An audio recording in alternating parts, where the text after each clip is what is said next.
Hello, and welcome to the second feedback session for my Patreon. I will be doing a Paintover / feedback session today because it's a level 5 Patreon patron. And yeah, so real quick plug for my Patreon. If you're seeing this on YouTube, I have a Patreon that's relatively new.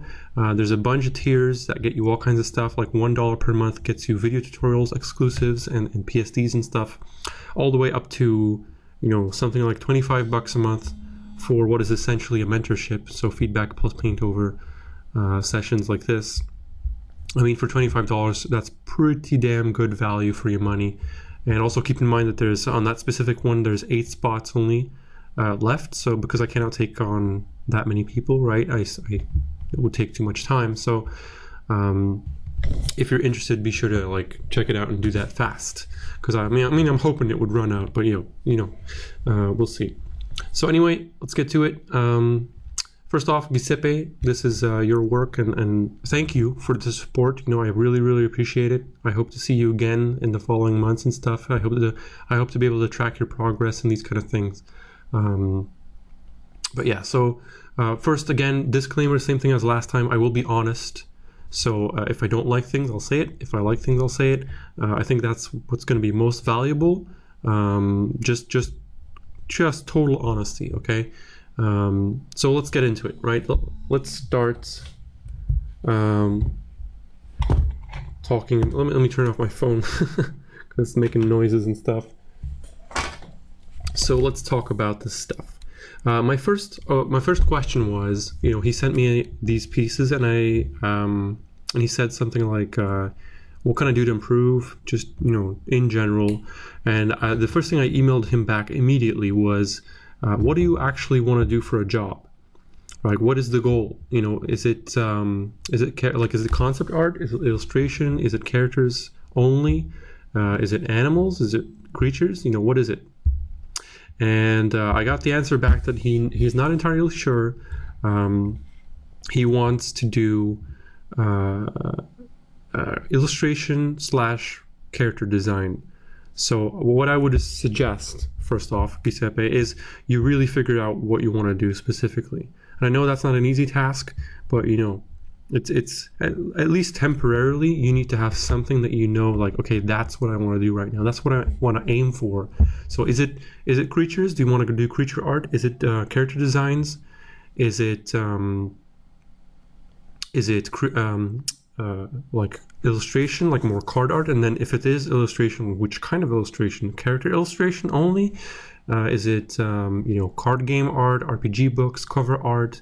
Do you want to do portraits for people? Or there's all kinds of different things. And if you're going to be training yourself to become professional at a certain skill, it's better to choose one at least and kind of aim for that directly so that you can get those jobs, right?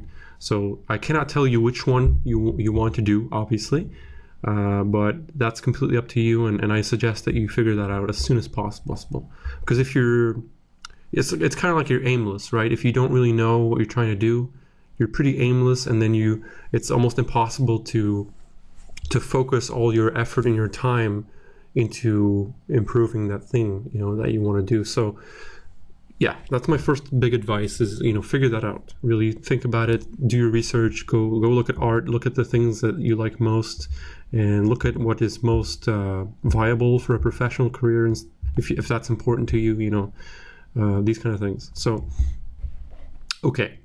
About your art. So the first thing I want to say, it's going to sound a little weird. I hope it doesn't sound offensive. But your art is strange. It is weird to me. It's very strange. And that's why I asked you, what career do you want to do? Because I have no idea looking at this stuff. I see creatures and characters mostly, yes. So it's probably in that direction, right? You're not really drawing environments and stuff. So that's pretty clear. But it's just it's just strange stuff. So you got this wolf guy with like a blue wolf with a Hawaiian shirt. I mean, I'm sure that might be something from a show or something, but I don't know. And then you got, portrait is pretty straightforward. You got the frog guy with a sword. It's pretty straightforward, actually. I mean, I could see this being a character or concept. It's a frog dude with a sword and he's a fighter. But then these two, I'm completely lost. I don't really know what that's supposed to be. Like, I know what it's supposed to be, but like what kind of jobs that would entail, that what client would ask you to do these kind of things. It's like a tree lady, like a dryad, I guess, but she's holding like a bottle of wine or something. And then we got this guy, which is like an egg dude. Like, I think he's supposed to be like an eggy kind of character with like legs, and it's a little bit cartoony, but then there's also kind of realistic shading going on, and he's broken, and there's like I don't know what's going on. And then he's sitting on this little rock with grass. So you see, like, from my point of view, I just don't know what you want to do, right? So if this were your portfolio, and I don't think it's supposed to be, but if this were your portfolio, I wouldn't hire you just off of the fact that I don't know what what kind of work you are interested in, So there is no job description that this stuff fits to. So, and I know, I mean, it's not supposed to be your portfolio, but I'm saying if you ever you work on a portfolio down the line, like to actually get jobs with and stuff, then you really need to focus your stuff on a specific industry, right? And as it stands, this kind of stuff is pretty random. It's kind of odd topics. So even if it's not really honed towards an industry, you still want to pick subjects that are more not cliche, but more logical, things that you might want to get hired for, So, soldiers and warriors in this case. That's why I think this one is good for video games, or interesting human characters, for example. Or you want to go completely cartoony and then go the direction of, animated films and design these weird characters, usually human beings, or animals at least. I mean, there's a lot of you can just look at portfolios from actual working artists and analyze like what kind of stuff did they put up there and what kind of work did they do and get compared to their portfolio, right? So that's kind of what you want to do in terms of your subject matter, your stuff like that. So yeah, so your art feels kind of weird. It's a little all over the place. The things that you sent in anyway. And that's one thing that you could work on, okay? Then the other thing, you asked me, like, am I a lost cause? No, you're not. No, nobody's a lost cause, okay? There's no such thing as a lost cause. You just put in the work and you'll get better, right? Unless you've been working every day for 10 years and this is the quality, then probably not. Then you might be a lost cause, but it's really virtually impossible and very rare to genuinely be untalented. I don't think that exists necessarily, except for some fringe cases, So don't think of yourself as like, I can't do it or whatever. It's just the time that you put in. Your art is definitely not professional quality. You're not really there yet. I think you have quite a road ahead. But the important message to send is like that I want to mention is that that's okay. That's okay. You just have to realize that you are at the point that you are, and you have to go, okay, well, if I want to get better, I might have to do studies every day for maybe a year, maybe 2 years, consistently, and really, really intelligently approach my weaknesses and things like that. And that's what it takes. It's just being aware of your own skill level and the road that you need to take to get to the place that you want to be. That's important. So don't be afraid of accepting that you might suck at something. That's okay. It's normal. I don't know why people always kind of like freak out when it comes to art about these things. It's not like another skill. We don't treat that the same. Like if you, for example, pick up a guitar, and you've never played guitar in your life, people don't get like demotivated or frustrated because they don't know how to play guitar. No, they're like, yeah, I didn't learn how to play guitar. Of course I don't know how to play guitar. That's normal, right? If I learn to play guitar, then I'll be able to play guitar, of course. But with drawing and painting, for some reason, people are like, no, I can't draw. I just can't draw. I can't paint. I've never learned it, but, I can't. I wish I could draw. These kind of things are so typical. So just forget about that. There's a huge road of learning. It's a massive trade. It takes a lot of work, but there's no such thing as a lost cause necessarily. It's just, it's just a lot of hard work. That's all it is. So all that said, like I said, you have a long road ahead of you, and I think the essentials for you are the fundamentals. I mean, I'm sure you've heard that like a million times before. Some of you know this is the general feedback, but I'm going to try and like go into this a little bit deeper. So you definitely want to work on the basics first, right? Don't worry too much about making crazy, portfolio pieces or anything. Just do the basics, learn and read about them as much as you can. You can never stop, right? I'm still working on my anatomy, my perspective constantly, my poses and gestures constantly, color and light obviously always, but these things primarily right now are my focus. Design as well, actually. These three maybe are like what I'm really focusing on right now myself, right? And I'm like 5 years into being a professional. So this never stops, but it definitely needs to be the number one thing in the beginning. And especially for you. So if I just go over like each one, and I'll tell you like some of the faults that I see here, right? That might give you some advice or pointers on where to go and how to improve, right? So let's go through perspective first. Okay. So it's pretty clear that there's not a lot of perspective going on in these pieces because they're they're not like landscapes with a lot of depth and stuff, but there are definitely things, there's definitely perspective in characters and stuff as well. And that's really important that you understand that there are rules to this stuff, right? So if I just go over like each of your pieces individually, I can show you some issues with perspective, right? So here we have, for example, this kind of perspective line set up through the eyes, and let's say that's the real one, right? Let's say that's the correct one. If I then push this further into perspective, you can see that suddenly we have this part of the head, which on the other side of the symmetry line, there's nothing. So there's a huge slant suddenly like this, right? So completely off on perspective. And here we have like this, that's relatively okay, right? That's okay. And this is all going towards the horizon. You could even push this a little further, but this is going towards some horizon in the back, right? So we've got this kind of effect. And if you don't know what all this means, then that just means you need to do your homework a little more on perspective. You need to read up on the rules, vanishing points and all these kind of things. I'm not going to take my time to explain this right now in this video because that would take literally 10 hours, or whatever. But those resources are really out there, and I can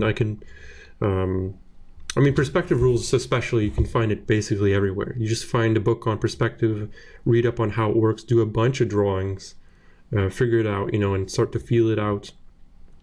There's also kind of like hacks, I guess, to help you with perspective setups, like 3D, using 3D features, but I wouldn't recommend that. What you really want to do right now is you want to take everything in bite-sized pieces because you're in the beginning, kind of. If you really tackle all these things at once, it's going to be way overwhelming. So it's better to go like, okay, well, I'll learn perspective first, and then do a bunch of specific perspective-oriented studies, really get intimate with perspective, and then move on to the next thing, right? These are not in order, by the way, of importance or anything. There's not necessarily a really correct order, but I think perspective is pretty number one of all these fundamentals, so it's a pretty good start. But yeah, there's definitely issues. Like another thing, like in perspective, I guess, or just proportionately speaking, is there's a huge amount more of the cheek, whereas, and this is also a volume and color and light kind of thing, or just light, but this volume is missing entirely here, and that could be down to perspective as well. But yeah, so even in the portraits you can find all these flaws in terms of perspective. Same here, like there's really no perspective at all here. It's just like there would be a horizon, that's how it works. So if this is a cylinder, for example, right, if this is a cylinder and cylinder is kind of like that, then around the horizon, let's say there's a horizon there, right, that would be like that, and then the further up this goes, the more you'll see the curve of that cylinder like that, right? And these are kind of like basic things, and if you draw the ovals, you'll see it even easier actually. So I might be exaggerating this a little bit, but So the idea is that there's always a camera position, like the camera in this case is like it's below this character. So you would always look up at your character slightly, right? So you'd always see small things like the bottom of her chin, for example. So you'll always kind of like see, for example, the bottom of this bottle. You would see that, and then the hand would curve all the way around like that, and it would all adhere to perspective, right? So, but you're missing all those things because you just haven't learned them properly. So that's what I would recommend. This comes back everywhere. So for this guy, I like what you did. You kind of like explored, you got some depth going on. This is actually, for a lot of reasons, this is one of the more interesting pieces. But like, let's see here, you have like this, you got this floor down, right? So that's the floor and that's the line that you got there. But if I pull this line, like, if I take the same line roughly in the same perspective, right, that shows that the this leg is like too short. So because the knee would come to about the same, thing. And then if I push that even further, like in perspective, it might go like this. Or that's exaggerating again, but yeah. There's a lot of stuff that you could cross-reference, and I don't feel like you're doing it right now. You're kind of like just winging it, and you're trying to figure it out by eyeballing it, but that's really difficult. It's not easy. So you got this kind of line, and then you got this going on suddenly, right? In terms of whether, like, if this were a box, you can simplify it like that. So if this were a box, kind of like that, and then you have the face like that, right? But then this nose is in a different perspective. It doesn't fit on the box properly like that. It would look a little more like this. Whereas the nose is like, it's almost rotated more. So it's really hard to draw even for me. So it kind of looks more like that. And you can see it's a totally different perspective, so it looks kind of strange to me. Same here, like you got the floor going on, but if I then go look at the knee, then this leg is significantly shorter suddenly, right? And of course, some of it is skewed by pose and stuff, but yeah. So let's see if there's any major other things that I can say about the perspective here. I think the rest is relatively okay, but yeah. So there's a lot of stuff to do in terms of perspective. Do not underestimate the importance of it in any art piece, anything, right? So for that, I would recommend you just pick up some books, find some YouTube tutorials. The basic fundamentals of perspective are everywhere out there. There's no one resource that is amazing for it, right? There's a few that I could still recommend though, like the How to Draw by Scott Robertson. I haven't actually read it myself, but I've been told that it's really good for this perspective. I think there's also like a book called, you got Framed Ink, and then you got the other one, which is Framed Perspective or something like that. I'm not entirely sure, but that's supposed to be a good book as well. What I did personally, I just went to like an arts or a bookstore, and I just looked up some perspective books. And then later on, I basically looked it up online. The rules are very concrete. It's not really a subjective thing. It's just the way it works. So you can find that information out there pretty much everywhere, right? All right, let's look at one of the other fundamentals and go over them again, right? So let's pick, design. Why not? I already told you it's kind of weird, right? There's a lot of weird stuff going on here. And that's what I would say about your design is like, it feels odd right now. I would orient it more towards things that could be commercial if you want to make it into a job. Because the visual library and the design things that you'll pick up from even practicing in that direction will affect your, later on. So right now, if like, for example, you painted this guy with a Hawaiian shirt, and then what you picked up is, okay, you picked up how to some wolf anatomy, I guess. You picked up how to do wolf and dog faces and these kind of things. But then you also picked up on how Hawaiian shirts look. So you trained painting Hawaiian shirts, and then the question becomes, how relevant is that really going to be down the line? Am I going to be a Hawaiian shirt artist? So the wolf can definitely be useful if you want to do some commercial work, like games or films. Definitely have like wolves and stuff like that. If you want to do creature art, knowing how a wolf works or a dog works, it's very relevant. But then there's other choices that are like less relevant, right? So so design wise, I mean, there's no design here, it's just a portrait, right? Although there's a little bit of, I guess, stylistic, I don't know what the point was though, if that was the idea or if you wanted to go realistic, I don't know. Design wise here, this is very, very basic, but it doesn't necessarily mean bad. I mean, it's just a frog guy, a little humanoid-ish, and he has a sword. Pretty straightforward, but things you could have looked at, another perspective issue, by the way, here is a good one. It's a good example of like, you wouldn't just see the side view of that, right? That's kind of a cheap cop-out, it doesn't work that way. You would see either a top or a bottom, and it would be circular in some sense, right? And then same here, you'd see something, right? You see either a top or a bottom or whatever. Anyway, design-wise, it's pretty simple. You could have looked at more reference, I think, in general, to make things interesting. I mean, this guy could have had some armor, and you could have really had fun with that. You just Google a bunch of armor, you collect images that you like, and then you can go nuts. Design-wise here, I mean, this one is really just weird to me. I don't really know what the point is or what the story is, or I have no idea what's going on. It's like an eggy guy, and his head is broken, and he's looking kind of weird, and he's blushing, and like the question, and then he has these weird shoes that look like real shoes, and so I'm really left wondering, right? So as the viewer to this image, I'm really not satisfied, because you're trying, like, you're illustrating something, sort of trying to explain something, but if I look at this, I'm like, I don't know. I have no idea what I'm looking at, right?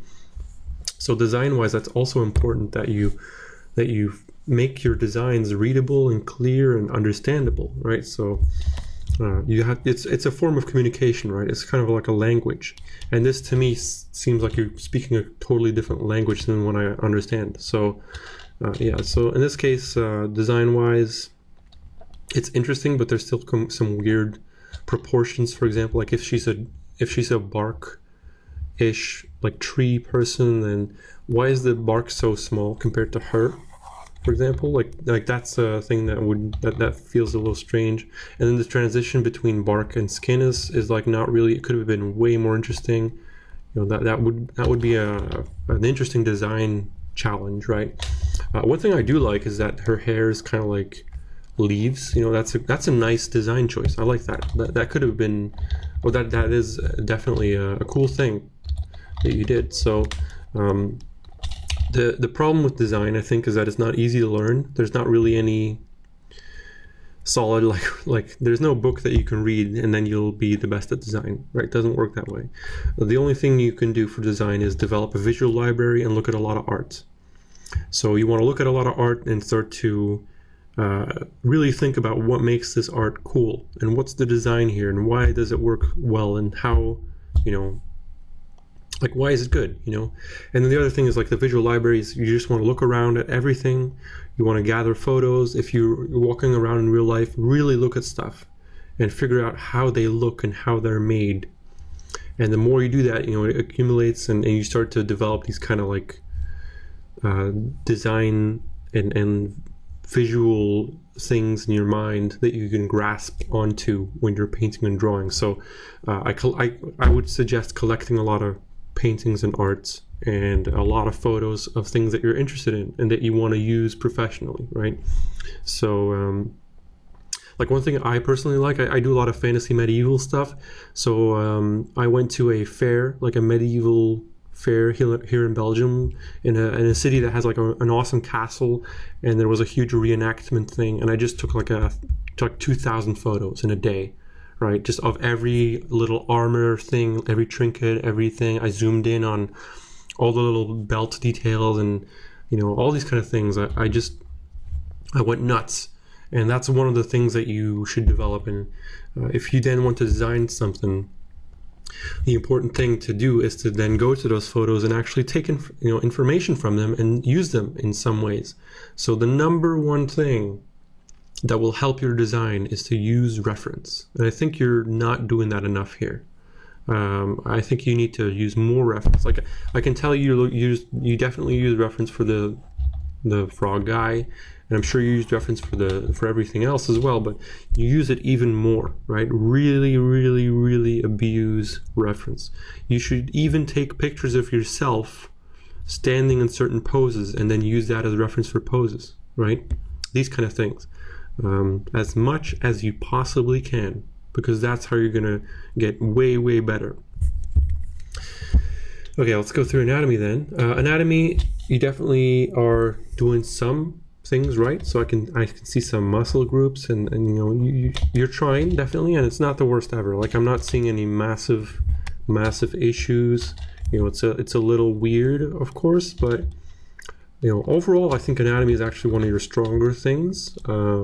In comparison to the other things. So you still need to work on it though, so I wouldn't like neglect it or anything, but it's less of a priority, I think. So for anatomy, the number one thing is Loomis, right? I'm sure people are sick of that name by now, but it is true. The Loomis PDFs are online. Andrew Loomis, figure drawing for all it's worth. Go through that book, do all the exercises, every single one, and read every single page. Like really, really take it as a like a mentorship or a tutorship or whatever, and then you'll start to learn anatomy. And then later on, you can do it again and again and again. So I've learned and gone through that book at least like 3 times now, right? And I still haven't done it properly enough yet. So that's the number one thing I can suggest. There's many other things like Villepoux and Hogarth and all kinds of things, but Loomis is really the go-to for this information, right? So learn the muscles, learn the skeletal system, and do all the things. Loomis also touches on like poses and gesture, and he also touches on perspective.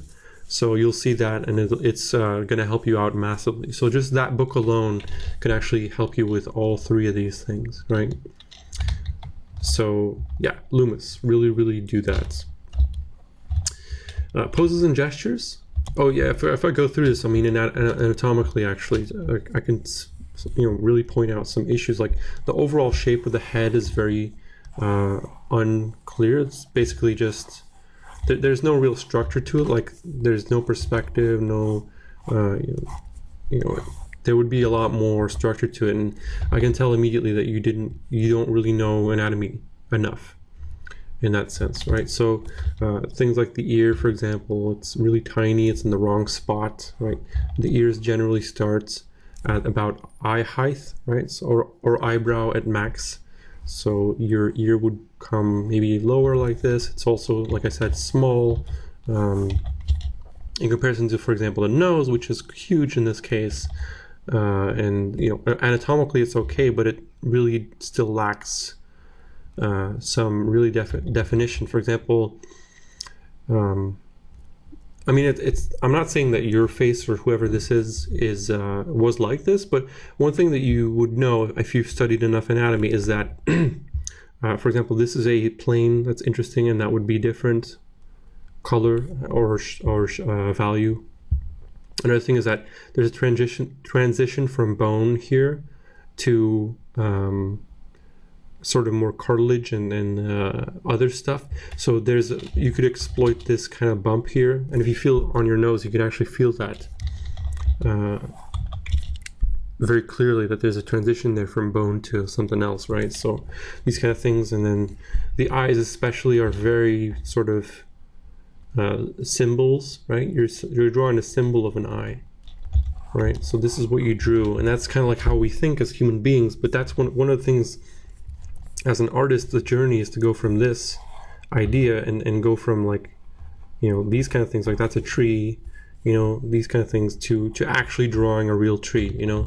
I'm not going to do it now, but so the goal is to go to realism and to train our brains to like stop thinking like this and stop thinking about eyes like that, because that's not what eyes look like. Not really. You know, an eye looks more like a shadow shape on the upper eyelid, and then we have a pupil, and then a shadow shape below the eyelid, right? And notice how like this took as much effort as this, but because I'm shifting into thinking like with shadow and light and how it actually looks, this immediately looks a little more realistic, right? It looks much more appealing and realistic and better. So the journey of becoming an artist is basically this, in a lot of ways, right? It's from going from symbols and simplified visual language in your brain to realistic language. But yeah, so on to poses and gesture. I think that's one of your weaknesses, definitely. It's one of the worst things of these fundamentals. I think it might be either perspective or poses and gestures that you need to work most on, because they are extremely awkward poses, right? This guy feels really awkward. It's just unnatural how he's standing. This guy is extremely awkward as well. It just feels very strange in general. It might be in part and due because some of the legs are longer on one side and these kind of things, but in general, you just want to have more reference. Same here, like you have this kind of like very cramped, extremely exaggerated pose, and it just feels very painful and not natural at all, right? And this one is really straightforward, but yeah. So for poses and gestures, if you want to practice that, I recommend going to life drawing classes and doing really quick gestures, like 1 minute, 2 minutes each, you know, and really do that for like a long time, like a lot of them, like thousands of, you know, gestures, right?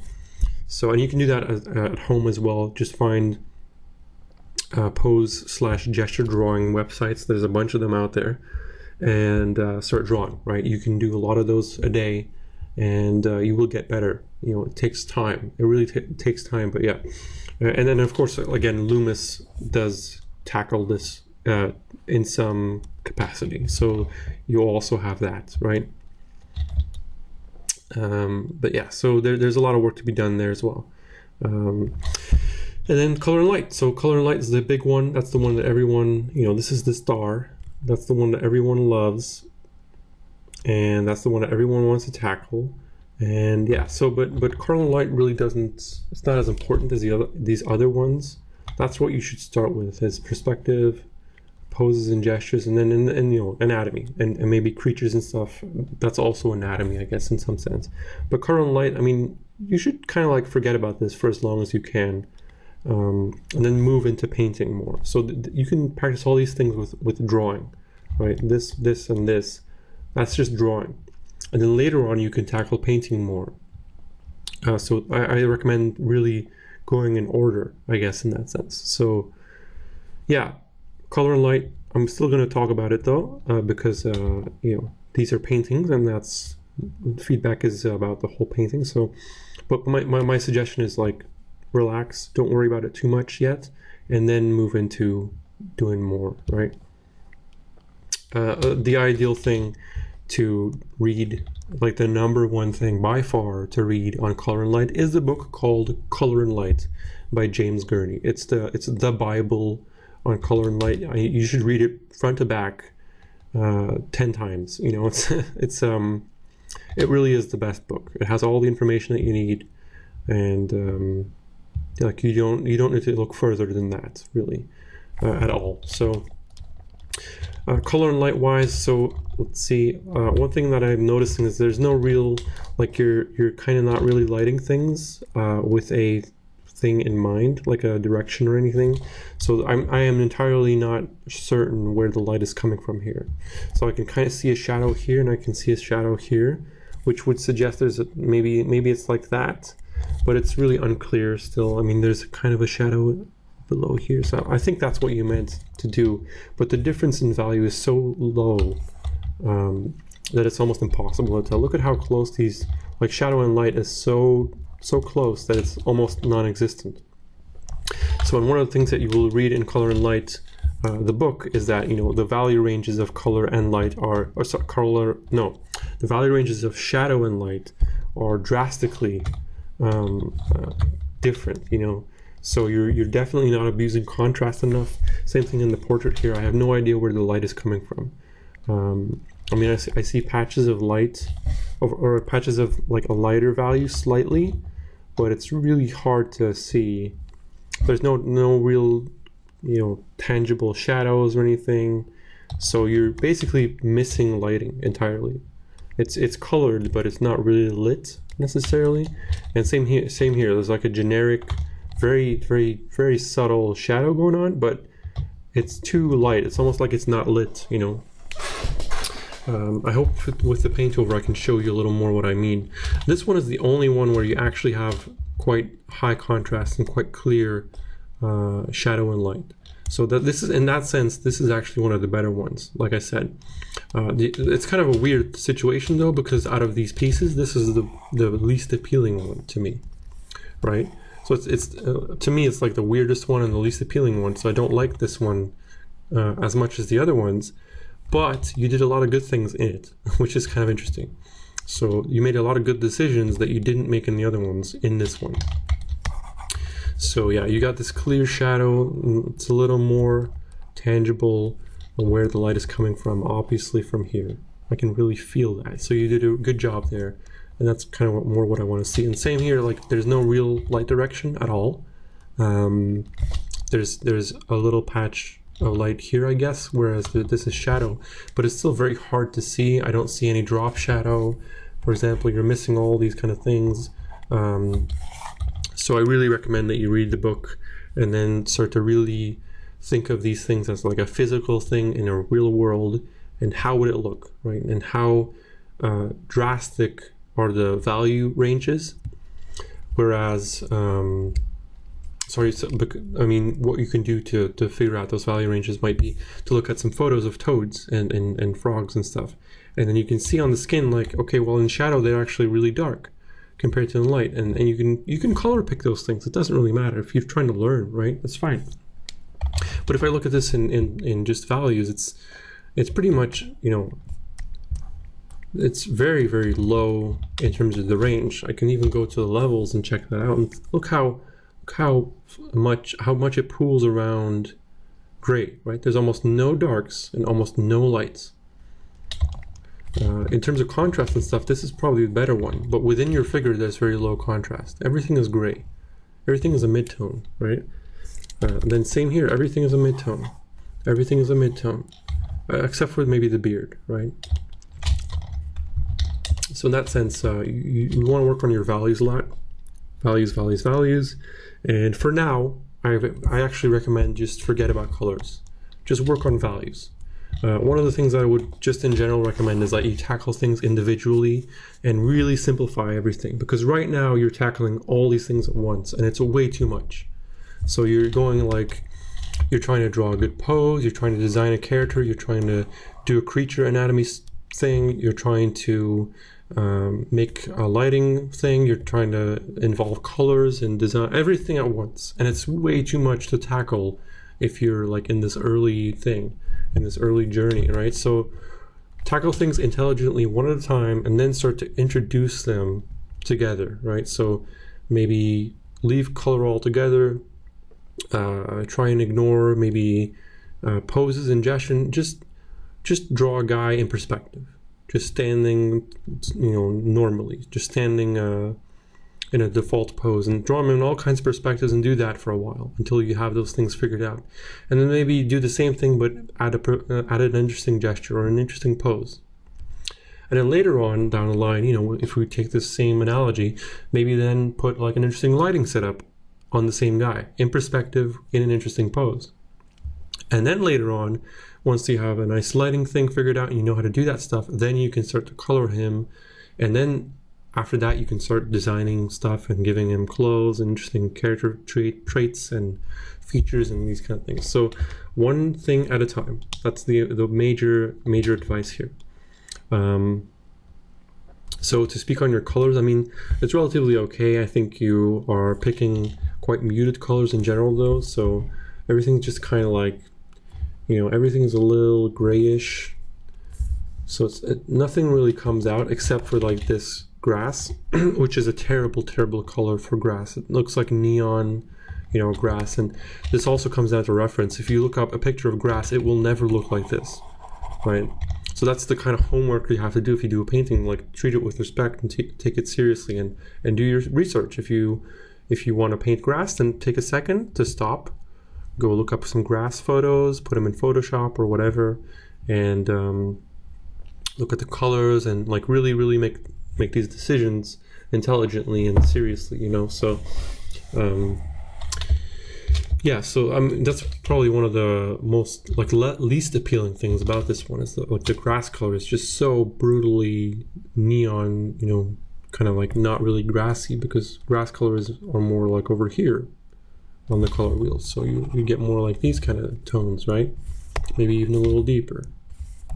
That, something like that. This is a good grass kind of tone, but then compared to what you chose, it's really unnatural, these kind of things. So, but like I said, color is relatively unimportant, and you can just leave it out altogether if you want to, and I recommend that. So yeah, those are the fundamentals. I mean, I've gone through some ideas. I've given you like 2 books to read that are like super important, and to go through them and do all the exercises and all these kind of things. So I mean, you're pretty much set for like a year of practice just on that alone. So for the next kind of like short amount of time, I'm going to do a Paintover, and I think I want to do this guy because he's like, it's an interesting piece. It looks kind of weird and funky, and I want to get rid of some of the weirdness, and I want to show you that like you'd made some good decisions, but I'll explain a little more on like why they could be even better, right? So for the sake of demonstration, I'll go with this guy.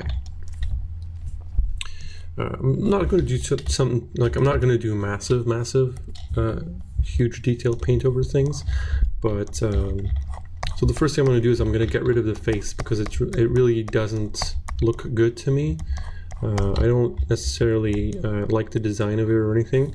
I'm going to try and keep the same idea though, so I'm not going to touch on your original idea, because maybe it's part of a thing, maybe it's from a story, I don't know. So I'll try and stick to the same thing, but I will kind of repaint it the way that I would do it. So real quick, let's get like a soft brush. So here I'm doing the typical kind of like, a sphere. You need to learn how to paint a sphere with oops, it's freaking out a little bit.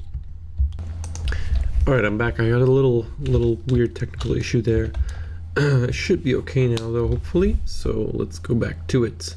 So first thing I want to do as well, I'm going to get rid of the neon green for the grass, right? So notice how I'm like tackling the things that bother me most in that order, right? So that's kind of a good approach in general when you're doing paintings and art, is don't worry too much about tackle the things that you're worrying most about, so really try to figure out what do I like the least, and then how can I improve it, so we're gonna do this. And sorry if the commentary is like not the best, it's because I'm painting at the same time and thinking and trying to figure this out. So let me make that a little more appealing. Okay, let's get rid of this leg, actually, this whole thing. I'll just repaint it, right? So I can always look back at the reference like that. And since this guy is sitting like kind of, I'll put it like that, I guess. This would have a little bit of ambient occlusion shadow, and notice what I did right now. Let me explain. So I picked the grass color, which is the light, right? And then in shadow it would be a little colder, because I'm going to go with a warm light, and then it would be darker and slightly less contrasted and stuff. So these are the reason why I know these things is because I read color and light, right? That's where that information comes from, So let me grab another brush, actually, so one that I like a little more. And then we would have, actually let's get this guy. We'd have like a coarse shadow, because I know from drawing those basic spheres and these kind of things that's how that works. And because of the grass, we'd have probably a bunch of bounce light into this bottom here. Alright, and then let's get some of this contrast going on. So I want this to pop out, you know, I want this to be more contrasty, so I'm going to get some of that dark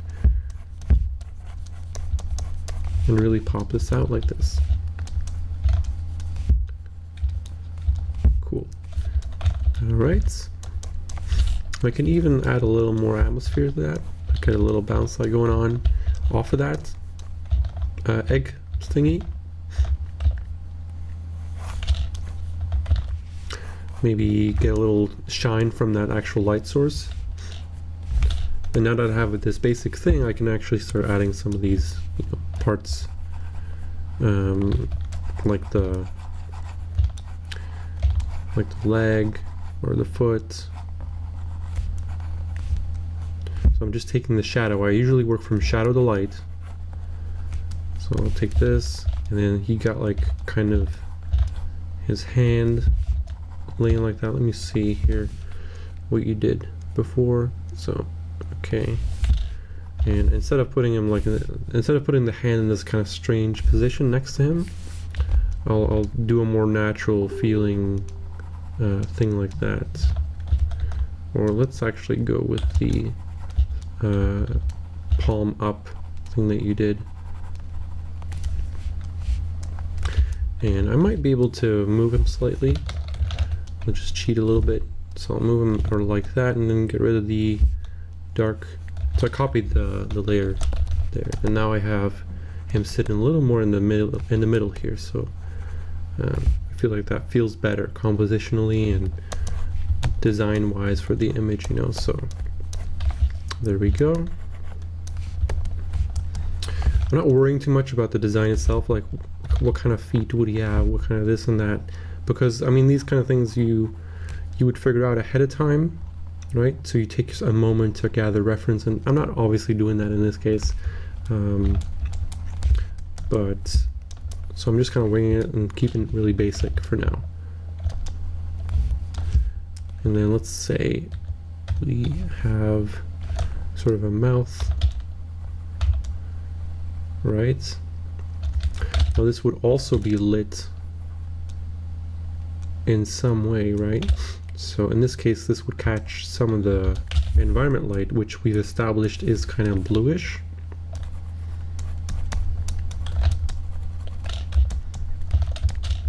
At the very least, and then the egg itself would catch some of that as well, more towards the top and stuff, right?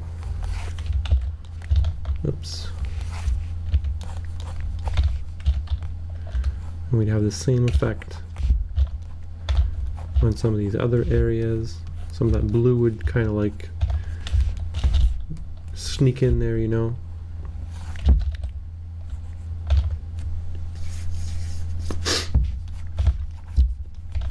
We'd have more ambient occlusion around the legs. Notice the contrast, massive difference between shadow and light, right? We really want to have the viewer immediately grasp the difference between a shadow and the light. And I can even push this a little further by adding some more grass. Okay, and I'm going to flip the canvas because this is a good thing to check your perspective in these kind of things. Let's start adding some of this light back in. So I got these legs, so that would be lit up. That's a cylinder. This is going to be a cylinder, pretty straightforward. So the bottom is going to be this kind of green bounce light, right? Same here. Let's say some of this is lit up, and then like that, and then let's have the shadow continue over that hand for most of the way. So this would basically be lit mostly with the environment lighting because it's in shadow, right? If you don't know what I'm saying by all these kind of things, that's because, again, I can only emphasize this enough. You need to read the book, the books that I said, like James Gurney's Color and Light.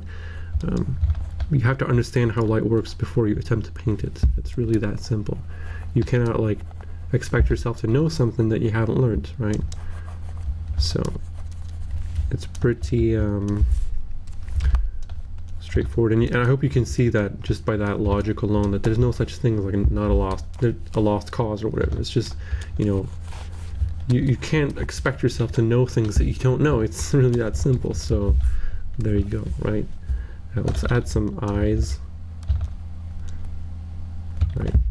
And he does have like, let's, you know, stick to the plan that you set up. So let's have him have like a broken thing like that. I'm using the lasso tool to make that quick selection, and then we would have, this would have a thickness of some capacity, right?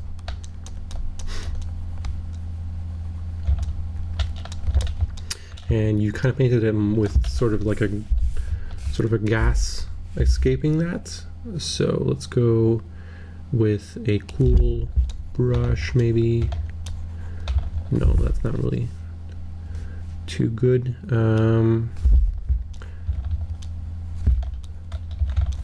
Maybe something like that, maybe.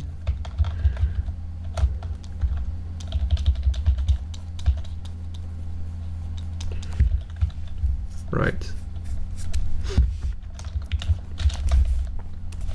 And down the bottom here we have, I'd like this to be a little bit of a better edge, maybe even add something more of interest down here. So like a little more of a gradient or something. Let's have that come out a little bit more still. Just scatter some of that light, maybe even, like you can go really far with like, you know, making light glow and stuff like that. That's kind of my personal preference, I guess. I was going far with that stuff. This part of the top of his foot would be lit in some capacity. His side maybe. We'd see some of that bounce light pop up.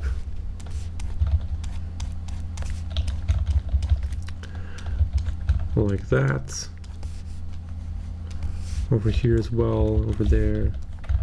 You know, so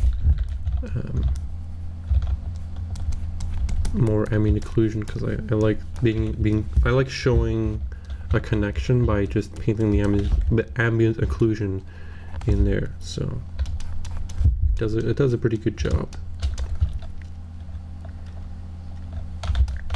And then he has a blushy face, kind of. I might be able to use overlay or something, maybe soft lights.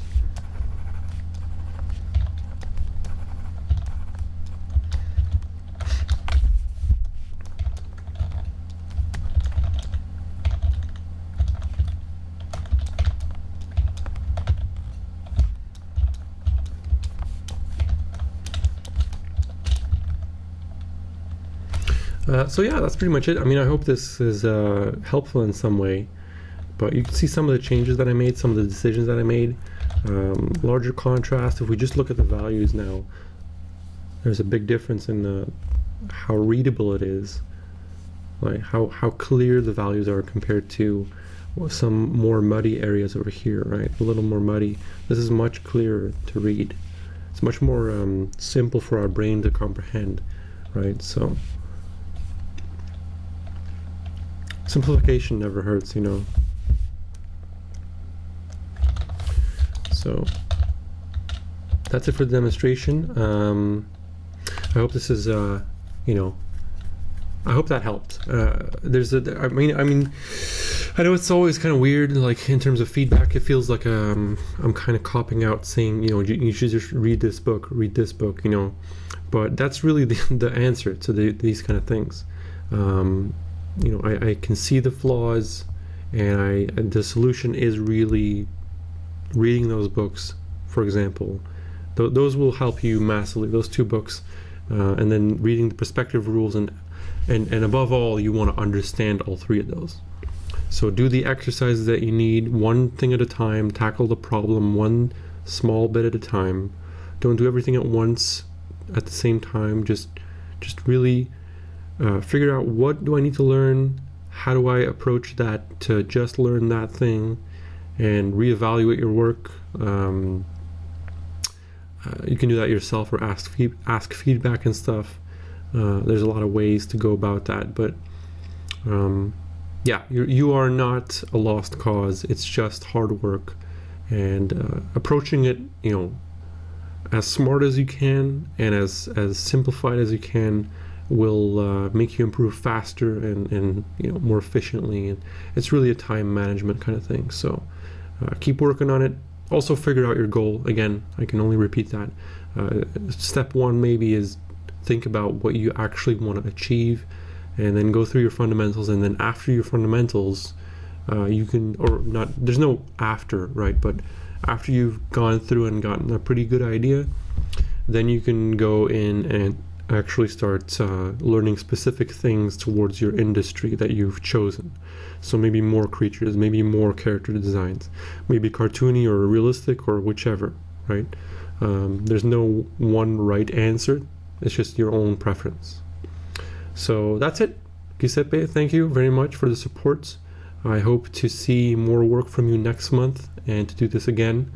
I would love to. So if you're actually interested in doing this, I would love to get a report next month. If you're sticking to the Patreon, I'd love to get a report on whether or not you started reading those books and the exercise that you've done and these kind of things, because that would be awesome to see.